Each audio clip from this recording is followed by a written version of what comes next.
Listen, you can't be everybody's lifeguard. Some folks jump in the deep water, splash around, and then look at you like you're supposed to pull them out every time. I learned early love don't mean rescuing people from the consequences they refuse to learn from. You can help somebody take off their shoes at the river, but you can't keep drying their feet forever while they keep walking in mud. Here's the problem.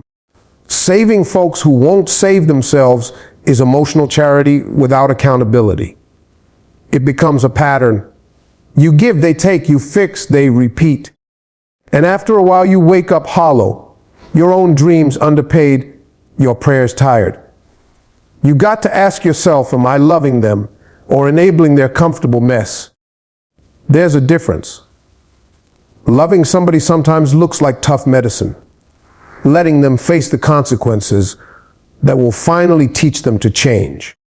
Now, don't get it twisted. I'm not saying abandon people in the storm. I'm saying stop buying airline tickets for folks who refuse to pack a bag, hold out a hand, but don't build their airplane. Teach them to swim by the time you're done. Set limits. Say, I'll help with this one lesson, but I won't clean up the same mess every month. When they see boundaries, two things happen.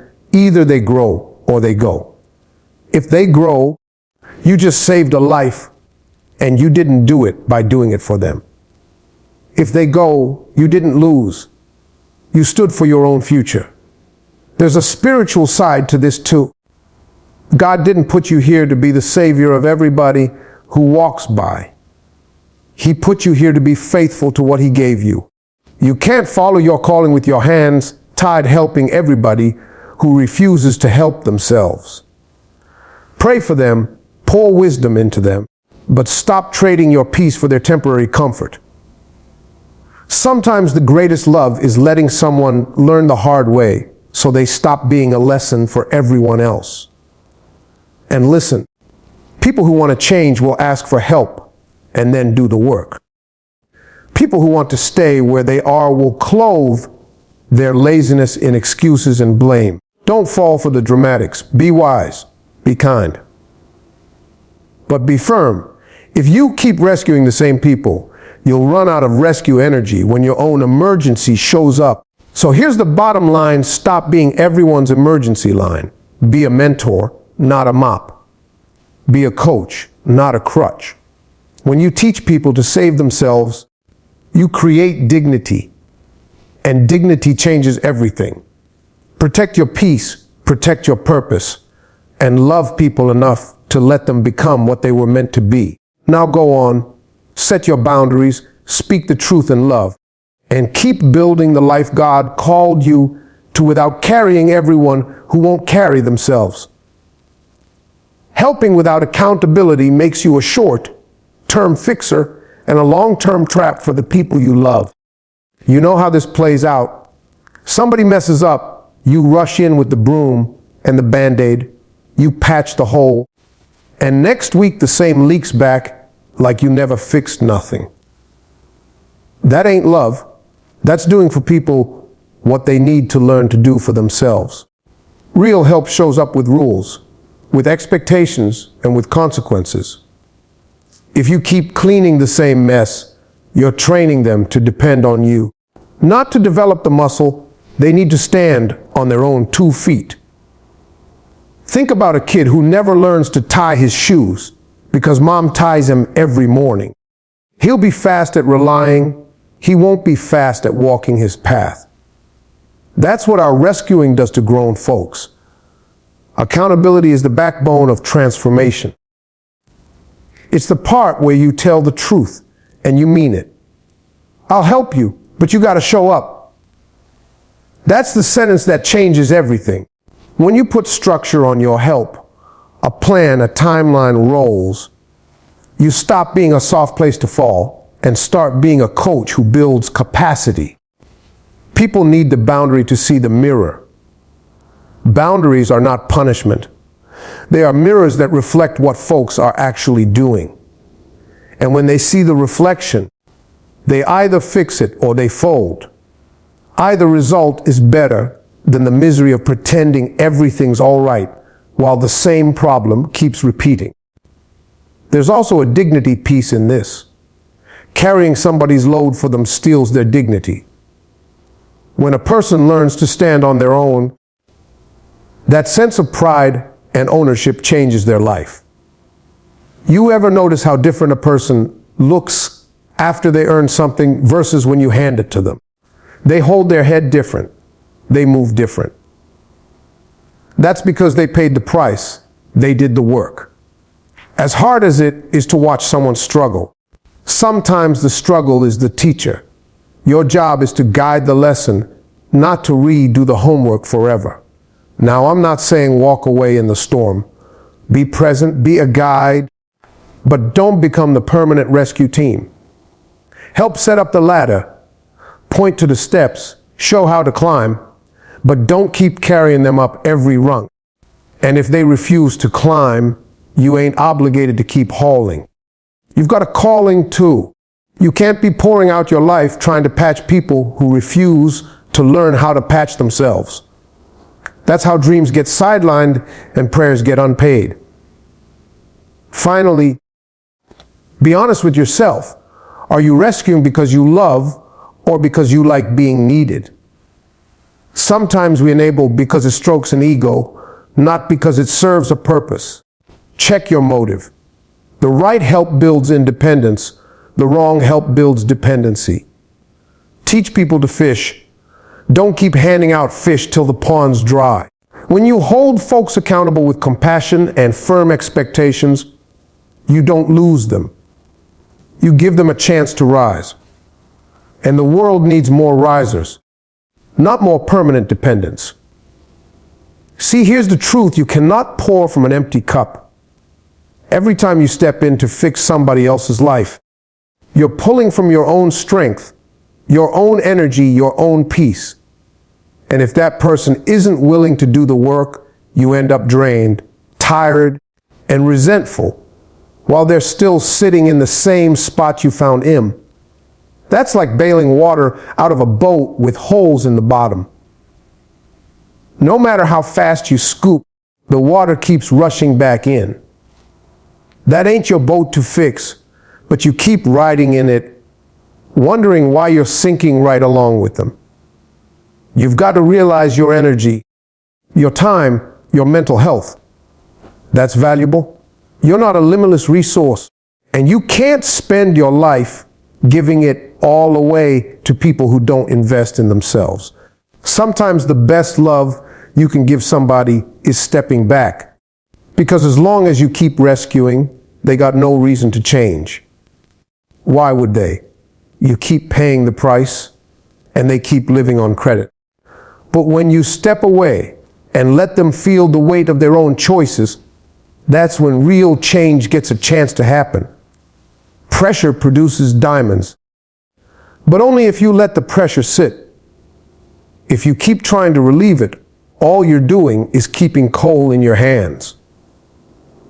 Protecting your peace doesn't mean you don't care. It means you care about yourself enough to stop being the sacrifice. You can't keep lighting yourself on fire to keep other people warm. If they don't want to learn how to build their own fire, then let them sit in the cold until they're ready to strike a match. And I know that sounds tough, but it's the truth. Because if you don't set those boundaries, you'll wake up one day and realize you gave all your years, all your strength, and all your peace away to people who never intended to change in the first place. Let me tell you, God didn't put you on this earth just to fix broken people who don't want to be fixed. He put you here to live your calling, to walk your path, to shine your light. And sometimes that means leaving people exactly where they are until they decide to stand up. That's not cruelty, that's wisdom. Because at the end of the day, you can't save somebody who's determined to sink. And you can't save yourself if you're drowning while trying to carry them. Your calling comes first, and that truth will keep you from getting lost trying to be everything for everybody. C, everybody wants a piece of you, your time, your talent, your sympathy, your hustle. Folks will line up with needs, emergencies, and expectations like it's a buffet and you brought the food. But God put a purpose in you before He put people in your path. That purpose has a timetable, a cost, and a calling that won't be completed if you spend your strength bailing out everybody else's ship. You can be generous, but you can't be gratuitous. Generosity builds, gratuity bankrupts. Listen, I know the heart. You don't want to be the person who turned your back when help was needed. That's noble. But there's a difference between being present for someone's season and being trapped in their cycle. If you keep rearranging your life around people who won't rearrange theirs for you, you'll miss the appointments God scheduled for you. Your calling requires focus, not fragmentation. It needs hours of preparation, quiet that allows you to hear direction, and the discipline to say no when something distracts from the next step. Protect that like a CEO protects the calendar that gets him paid. When you put calling first, you start living intentionally. You stop apologizing for your no and start treating it like a tool. No becomes how you protect rehearsal time, study time, prayer time, the things that make your yes powerful. Imagine trying to run a company with the owner always answering every complaint, doing every little job, never delegating. The business fails not because the need was great, but because the leader was everywhere and therefore nowhere. That's what happens to people who don't prioritize their calling. They become indispensable to everyone else and irrelevant to their own destiny. There's also a love test in this. The people who belong in your inner circle will respect the way you guard your calling. They won't resent you for setting boundaries. They'll understand that your future matters. The ones who get angry at your focus were never on your team. They were passengers who enjoyed free rides. Let them off. When you stop being the emergency hotline for people who don't even show up when you need them, you'll have energy left to build. And building is what changing your world looks like. Faith anchors this. Pray about where to open doors and where to close them. Ask God for wisdom to know which needs you should meet and which you should refer.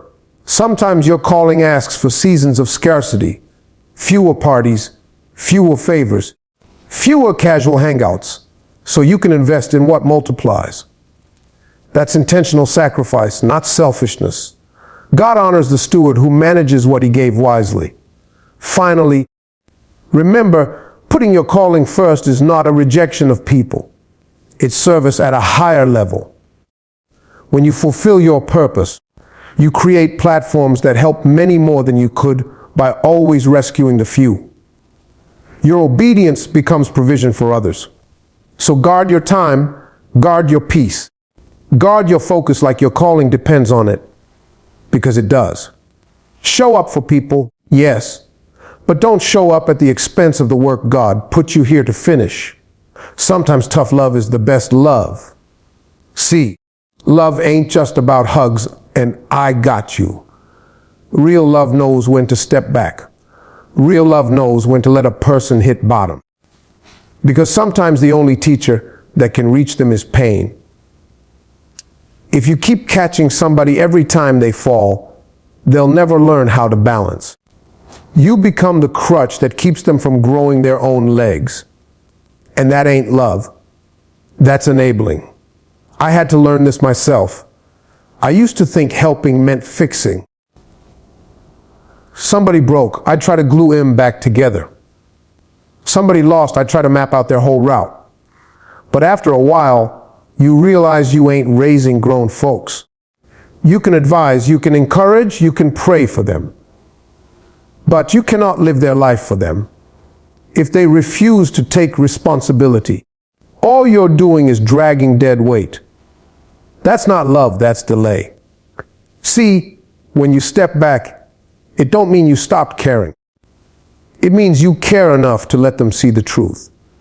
It means you're saying, I believe in you enough to let you figure this out. Sometimes the wake-up call a person needs is silence.